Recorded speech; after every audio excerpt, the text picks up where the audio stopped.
नमस्कार, आप देख रहे हैं सुदर्शन न्यूज और मैं हूं आपके साथ वैष्णवी चौहान। आपका राज्य आपकी खबर में आपका स्वागत है। रुक करेंगे खबरों की ओर। पहली खबर यूपी के फर्रुखाबाद से है, जहां लोको रोड भोलेपुर क्षेत्र में कलश यात्रा निकालकर श्रीमद् भागवत कथा का शुभारंभ किया गया। इस धार्मिक आयोजन का आयोजन परीक्षित गोविंद पांडे द्वारा कराया गया। कार्यक्रम का उद्घाटन नवयुग कन्हा महाविद्यालय लखनऊ की प्रोफेसर डॉक्टर वंदना द्विवेदी ने दीप प्रज्वलित कर किया। वहीं प्रोफेसर द्विवेदी ने अपने संबोधन में कहा कि श्रीमद् भागवत भारतीय ज्ञान परंपरा का जीवंत प्रतीक है। इससे हमें धर्म, नीति और जीवन के सच्चे अर्थों की शिक्षा मिलती है। जो व्यक्ति धर्म की रक्षा करता है, धर्म स्वयं उसकी रक्षा करता है। वहीं वरिष्ठ अधिवक्ता ब्रिज किशोर मिश्र ने कहा कि जब आचार्य राममूर्ति मिश्र जी भागवत कथा का पाठ करते हैं तो श्रोता मंत्रमुग्ध हो जाते हैं। श्रीमद् भागवत कथा सनातन संस्कृति और धर्म के संरक्षण का माध्यम है। वहीं डॉक्टर रजनी सरीन ने कहा कि गीता में संपूर्ण ज्ञान निहित है और आधुनिक विज्ञान की जड़ें भी गीता में मिलती है। जो लोग गीता का पाठ नहीं कर पाते, उन्हें कम से कम उसे सुनने की आदत डालनी चाहिए। इस अवसर पर क्षेत्र के अनेक श्रद्धालु उपस्थित रहे और कथा श्रवण का लाभ भी उठाया। सभी लोगों को ये कि आचार्य जी बहुत अच्छी भागवत कथा कहते हैं और ये सत्य सनातन है। इसको ये अवसर जिस क्षेत्र को मिला है वो क्षेत्र धन्य है और यहाँ पर आकर के पधार करके लोगों को ये सभी दिनों में भागवत समय पर सुननी चाहिए, ताकि हमारे पौराणिक इतिहास और सनातन धर्म की सबको जानकारी हो सके। हमें चलना है, कैसे आगे करना है, किस तरह का व्यवहार करना है, कठिनाइयों से कैसे पार पाना है, ये सब ज्ञान गीता में है। जो मॉडर्न साइंस है उसका भी ज्ञान गीता में है। गीता हर किसी को पढ़ना चाहिए। पढ़ ना सके तो कम से कम भागवत कथा जहाँ हो रही हो वहाँ अवश्य सुनना चाहिए और पूरा सुनना चाहिए। ये नहीं घंटा 2 घंटा सुने और चले गए। भागवत जो है हमारे भारतीय ज्ञान परंपरा में हम लोगों को बहुत ही शिक्षा देता है। भागवत में ऐसी जो शिक्षाएं हैं हम लोगों को आत्मसात करना चाहिए, धर्म के रास्ते पर चलना चाहिए। धर्मो रक्षति रक्षितः, जो धर्म की रक्षा करता है धर्म उसकी रक्षा करता है। इस तरह से भागवत को इस कथा के माध्यम से हमारे जो आने वाली पीढ़ियां हैं वो भी भागवत कथा का आत्मसात कर रही हैं। उससे हमारी परंपराएं बनी रहेंगी और यह ज्ञान परंपरा आगे की पीढ़ियों में संप्रेषित होती रहेगी। और अगली खबर यूपी के अमरोहा से है, जहां दिल्ली में संभावित आतंकी हमले की सूचना के बाद अमरोहा जिले में हाई अलर्ट जारी कर दिया गया है। वहीं एसपी अमित कुमार आनंद के निर्देशन में जिले भर में सुरक्षा व्यवस्था कड़ी कर दी गई है। एसपी अमित कुमार आनंद खुद पुलिस बल के साथ सड़कों पर उतरकर चेकिंग अभियान का जायजा ले रहे हैं। दिल्ली से आने जाने वाले वाहनों की सघन जांच भी की जा रही है। वहीं पुलिस ने रेलवे स्टेशन, बस अड्डे और अन्य भीड़भाड़ वाले इलाकों में भी चेकिंग अभियान तेज कर दिया है। संदिग्ध वाहनों और व्यक्तियों पर विशेष नजर भी बनी हुई है। जिले के सभी थाना क्षेत्रों में पुलिस को सतर्क मोड पर रखा गया है और किसी भी संदिग्ध गतिविधि की जानकारी मिलते ही तत्काल कार्रवाई के निर्देश भी दे दिए गए हैं। दिल्ली में हुए ब्लास्ट के दृष्टिगत हाई अलर्ट है। जनपद में सभी थानों को जितने भी महत्वपूर्ण स्थान है, बस स्टेशन, रेलवे स्टेशन और बीजी जो चौराहे है जहाँ पे भीड़भाड़ है वहाँ पे चेकिंग करने के लिए निर्देश दिए हैं। उसी के क्रम में हमारे द्वारा भी अमरोहा नगर में चेकिंग कराई जा रही है। अलर्ट के दृष्टिगत सभी को सघन चेकिंग करने के लिए निर्देश दिए हैं।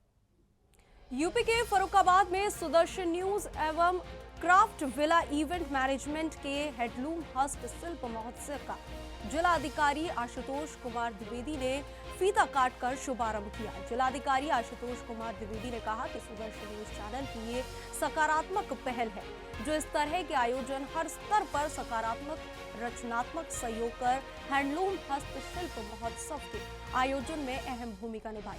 जिलाधिकारी ने कहा कि उत्सव महोत्सव का महीना चल रहा है। भारत की संस्कृति उत्सव महोत्सव से सराबोर रहती है। प्रधानमंत्री और मुख्यमंत्री का जो संकल्प है, सामाजिक, आर्थिक, सांस्कृतिक एकता की गतिविधियां भारत को मजबूत करना, इस तरह के आयोजन प्रधानमंत्री और मुख्यमंत्री के संकल्प को पूरा करने में अहम भूमिका निभाते हैं। हस्तशिल्प महोत्सव में हथकरघा कारीगरों, माटी कलाकारों और बुनकरों को रोजगार मिलता है और हस्तशिल्प महोत्सव में यातायात नियमों की जानकारी, मिशन शक्ति के प्रचार प्रसार, सुदर्शन न्यूज और क्राफ्ट विला के प्रयास को देखकर सराहना भी की।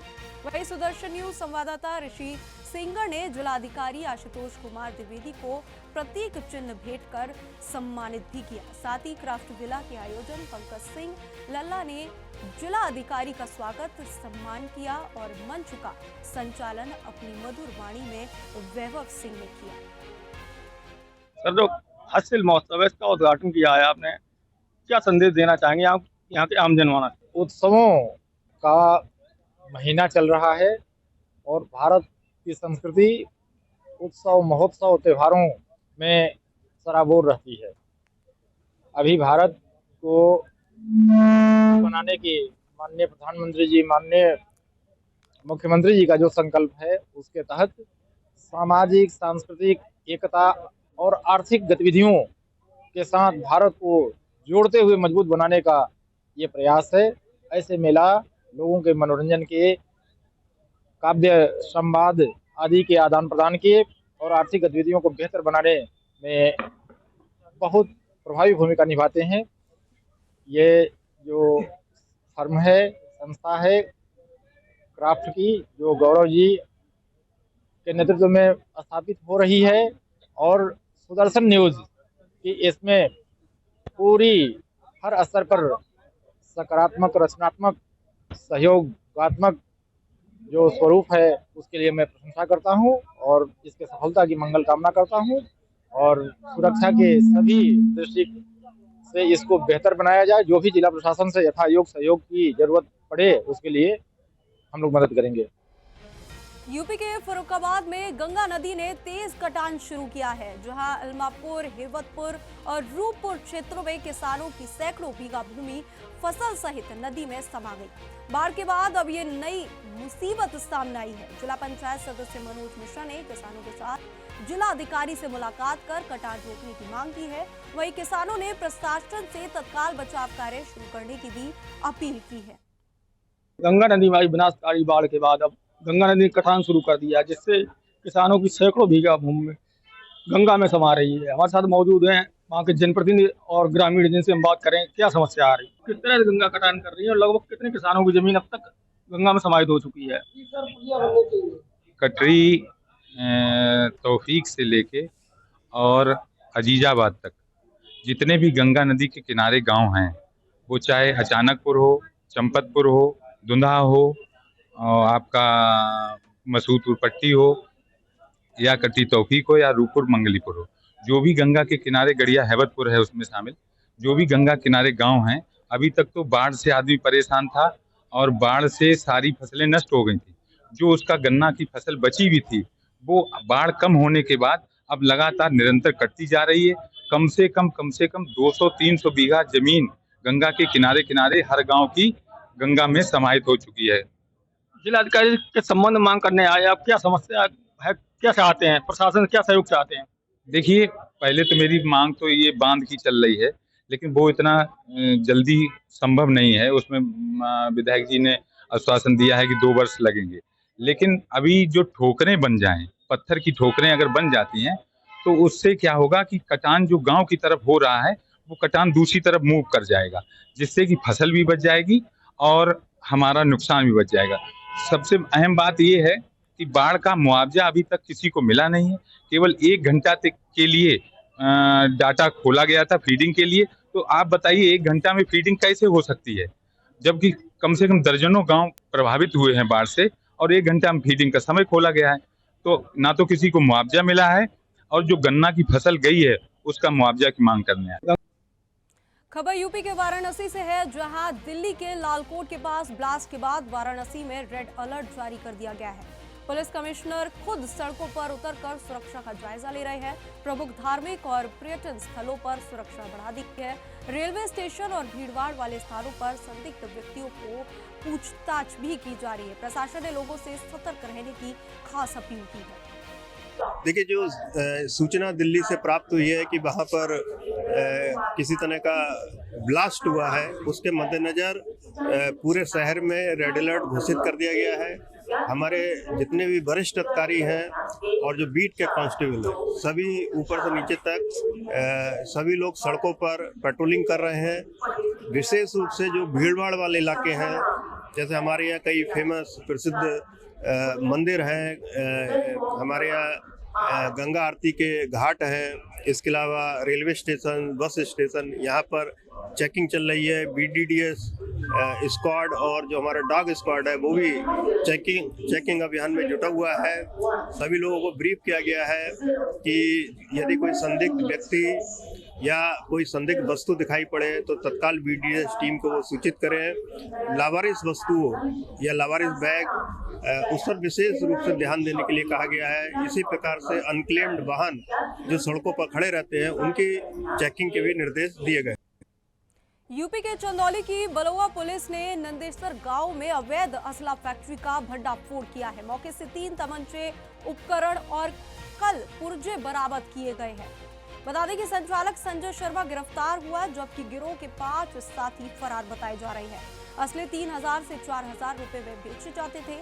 एसपी ने बताया कि अवैध हथियार नेटवर्क को पूरी तरह समाप्त किया जाएगा। पुलिस नेटवर्क की जांच में जुटी हुई है। देखिए, बलुआ थाना पुलिस द्वारा कल शाम को एक सूचना मिली थी, जिसके आधार पे बलुआ पुलिस ने एक घर के अंदर दबिश दी थी और उस दबिश के दौरान वहाँ पे भारी मात्रा में जो शस्त्र हैं उनके निर्माण का काम चल रहा था। भारी मात्रा में वहाँ पे कुछ उपकरण भी बरामद हुए हैं। वहाँ पे कुछ निर्मित और अर्धनिर्मित शस्त्र भी बरामद हुए हैं।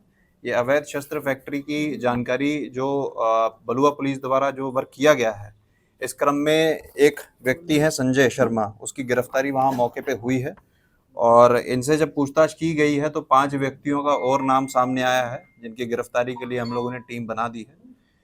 इससे जब आपराधिक इतिहास इसका पूछा गया, जब जानकारी की गई, तो इसके खिलाफ 2019 में 2022 में ऑलरेडी इसके खिलाफ मुकदमे हैं और इन्हीं गंभीर धाराओं में ये व्यक्ति जेल गया था और छूटने के बाद इसने फिर से ये काम शुरू कर दिया था। जो मौके पे बरामदगी हुई है वो है 3 तमंचे, जिसमें 2 निर्मित थे, एक अर्धनिर्मित था। 2 खोखे बरामद हुए हैं 315 बोर के और एक खोखा 12 बोर का हुआ है। इसमें इस व्यक्ति के खिलाफ संबंधित धाराओं में आर्म्स एक्ट के अंतर्गत मुकदमा पंजीकृत करके इसको जेल भेजा जा रहा है।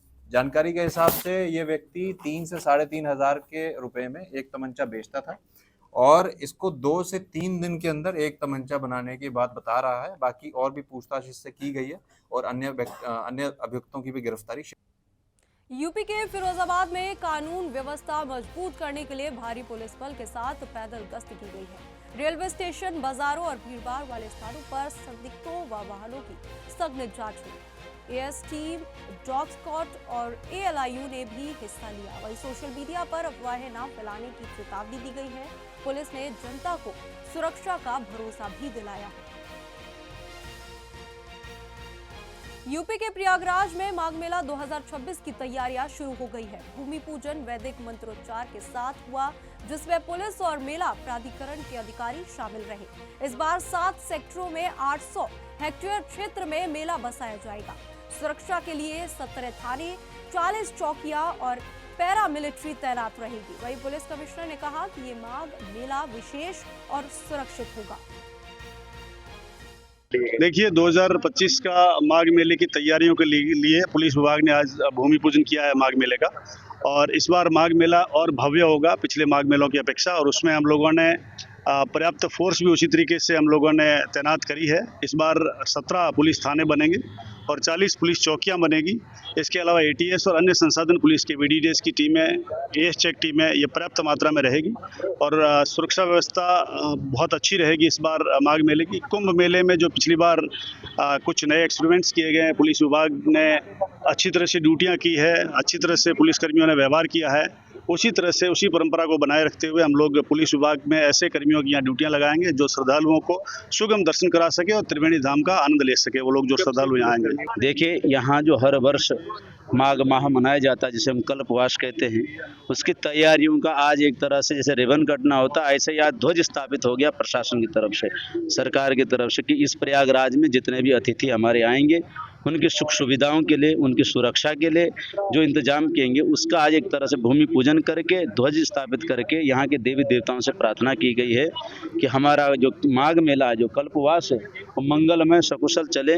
इसके लिए आज भगवान से यहाँ प्रार्थना की गई। हनुमान जी महाराज से, त्रिवेणी मैया से, तीर्थराज प्रयाग के सभी देवी देवताओं से यही प्रार्थना की गई कि हमारा जो माघ माह है वो सकुशल मंगलमय हो और सभी जो सुरक्षा कर्मी जितने भी व्यवस्था में रहे उन सभी का स्वस्थ बढ़िया रहे, आनंददायक रहे, ताकि सभी का मेला आनंद मंगल हो सके। अगली खबर यूपी के मथुरा से है, जो छाता में सरदार पटेल की 150वीं जयंती पर भव्य कार्यक्रम हुआ। कैबिनेट मंत्री चौधरी लक्ष्मी नारायण ने राष्ट्रीय एकता यात्रा में भाग लिया। उन्होंने कहा कि सरदार पटेल के आदर्श आत्मनिर्भर भारत की प्रेरणा है। भाजपा कार्यकर्ताओं और हजारों नागरिकों ने सहभागिता की। वहीं मंत्री ने उपस्थित जनप्रतिनिधियों व विद्यार्थियों को राष्ट्रीय एकता का संकल्प भी दिलाया। यूपी के ललितपुर में डीएम सत्य प्रकाश और एसपी मुश्ताक ने पुलिस बल के साथ बस स्टैंड, रेलवे स्टेशन और सार्वजनिक स्थानों पर सघन चेकिंग अभियान चलाया। दिल्ली ब्लास्ट के बाद यूपी हाई अलर्ट पर है। अधिकारियों ने लोगों से शांति बनाए रखने की खास अपील भी की है और कहा है कि ये नियमित सुरक्षा जांच है। शहर में सुरक्षा को लेकर पुलिस पूरी तरह सतर्क है। यूपी के मेरठ विकास प्राधिकरण के जोन A4 और C4 क्षेत्र अवैध निर्माणों के गढ़ बन गए हैं। परतापुर, गगोल रोड और दिल्ली रोड के आसपास बिना मानचित्र के फैक्ट्रियां तैयार की जा रही हैं। वहीं अधिकारियों पर संरक्षण देने के आरोप है, तो वहीं सवाल खड़ा होता है कि क्या नए कमिश्नर और MDA उपाध्यक्ष इन अवैध फैक्ट्रियों पर कार्रवाई कब तक कर पाएंगे। अगली खबर यूपी के मथुरा से है, जहां दिल्ली ब्लास्ट के बाद मथुरा में हाई अलर्ट जारी कर दिया गया है। डीएम चंद्र प्रकाश सिंह और एसएसपी श्लोक कुमार ने श्री कृष्ण जन्मभूमि परिसर का निरीक्षण किया। सभी प्रवेश द्वार, पार्किंग और सीसीटीवी की जांच भी की गई। ब्लैक कमांडो, पीएससी और पुलिस बल तैनात है। बॉर्डर पर सख्त चेकिंग चल रही है। वहीं प्रशासन ने कहा कि श्रद्धालुओं की सुरक्षा सर्वोच्च प्राथमिकता है। देखिए, पूरे प्रदेश में अलर्ट जारी किया गया है और सभी फील्ड फॉर्मेशंस को उतरकर क्षेत्र में भ्रमणशील रहने के और अलर्ट रहने के निर्देश दिए गए हैं। यहाँ मथुरा में हमारे ODM साहब के द्वारा कृष्ण जन्मभूमि के आसपास सुरक्षा व्यवस्था का जायजा लिया गया है। इसी प्रकार जो प्रमुख बस स्टैंड, रेलवे स्टेशन, अन्य मुख्य मंदिर, उनके आसपास निरंतर चेकिंग चल रही है। हमारी सभी टीमें सक्रिय हैं। जो मजिस्ट्रेट और पुलिस ऑफिसर्स हैं, दोनों साथ में भ्रमणशील होकर चेकिंग कर रहे हैं और पूरे जनपद में अलर्ट। देखिए, यूपी के बुलंदशहर में दिल्ली में हुए ब्लास्ट को लेकर पुलिस प्रशासन ने चेकिंग अभियान चलाया है, जहां रेलवे स्टेशन से लेकर मुख्य चौराहे पर अभियान जारी है। बुलंदशहर में दिल्ली ब्लास्ट के बाद सुरक्षा एजेंसियां अलर्ट कर दी गई हैं। वहीं एसपी देहात के नेतृत्व में रेलवे स्टेशन और मुख्य चौराहों पर चेकिंग अभियान चलाया गया है। संदिग्ध वाहनों और व्यक्तियों की जांच की जा रही है। आला अधिकारी खुद सड़कों पर उतरकर स्थिति की समीक्षा भी कर रही है। पुलिस ने सभी थाना क्षेत्रों में सतर्कता भी बढ़ा दी है। अगली खबर यूपी के चंदौली से है, जहां दिल्ली ब्लास्ट के बाद पंडित दीनदयाल उपाध्याय जंक्शन पर सुरक्षा बढ़ा दी गई है। एसपी आदित्य लाम्हे ने स्टेशन परिसर और प्लेटफॉर्म का निरीक्षण किया। सीसीटीवी कंट्रोल रूम और पैसेंजर हॉल की जांच की गई। वहीं रेलवे सुरक्षा एजेंसियों को सतर्क रहने के निर्देश भी दे दिए गए हैं। पूरी रात विशेष चेकिंग अभियान भी जारी रहा।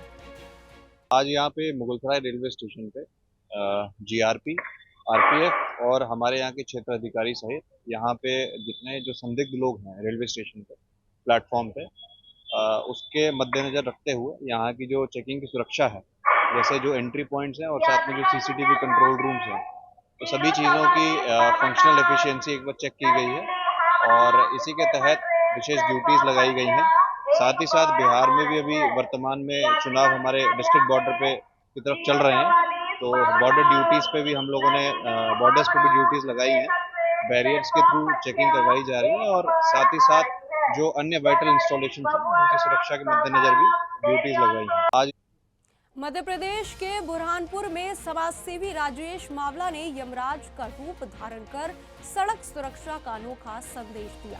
हाथ में गदा, सिर पर मुकुट और सेफ्टी पहले बोर्ड लेकर उन्होंने लोगों को हेलमेट व सीट बेल्ट की अहमियत बताई। जिन्होंने नियमों का पालन किया उन्हें सेफ्टी हीरो कहा गया और लोगों ने यमराज के साथ सेल्फी भी ली और सुरक्षा का संकल्प दोहराया। मैं कहना चाहता हूं कि पूरी तरह से बुरहानपुर शहर की सड़कें जर्जर हो चुकी है, हर गली मोहल्ला जर्जर हो चुका है। यहाँ पर देखिए डायरे का भी कहीं ना कहीं प्रकोप फैल चुका है, एक महिला की मौत हो चुकी है। मैं सिर्फ यहाँ पर नेता प्रशासन और शहर की जनता से कहना चाहता हूँ कि रोडों पर चले तो हेलमेट पहन के चले, यहाँ पर 4 व्हीलर चलाए तो यहाँ पर आप सीट बेल्ट बांध कर चलाए, क्योंकि रोड काफी खराब है और घर पे आप लोगों का इंतजार कोई कर रहा है, नहीं तो यम आएगा और फिर मैं ये नहीं चाहता हूँ। लेकिन मैं आशीर्वाद दूंगा यहाँ पर, लेकिन यम का जो काम होता है वो फिर यम करेगा। लेकिन नेता यहाँ पर क्यों रोडों को दुरुस्त नहीं कर रहे हैं, शहर को क्यों गंदगी में डाल के रखा, ये बड़ा सवाल खड़ा होता है। तो इसलिए मैं आज यमराज बनकर आया हूँ, रोडों पर मैं लोगों को सचेत कर रहा हूँ कि हेलमेट पहने और यहाँ पर सीट बेल्ट बांध कर चले। प्रशासन से क्या उम्मीद है आपको? मैं तो प्रशासन से, नेताओं से, सरकार से हाथ जोड़कर निवेदन करना चाहता हूँ कि मेरे बुरहानपुर की जनता को यहाँ पर समृद्धि दे, अच्छे रोड दे, अच्छी स्वच्छता दे, ताकि हमारे बुरहानपुर वासी कई साल तक जीते रहे और यमराज की हिम्मत ना हो यहाँ पर। और फिलहाल इस बुलेटिन में इतना ही। देश और दुनिया की तमाम खबरों के लिए हमारे साथ जुड़े रहे और देखते रहे सुदर्शन न्यूज। जय हिंद।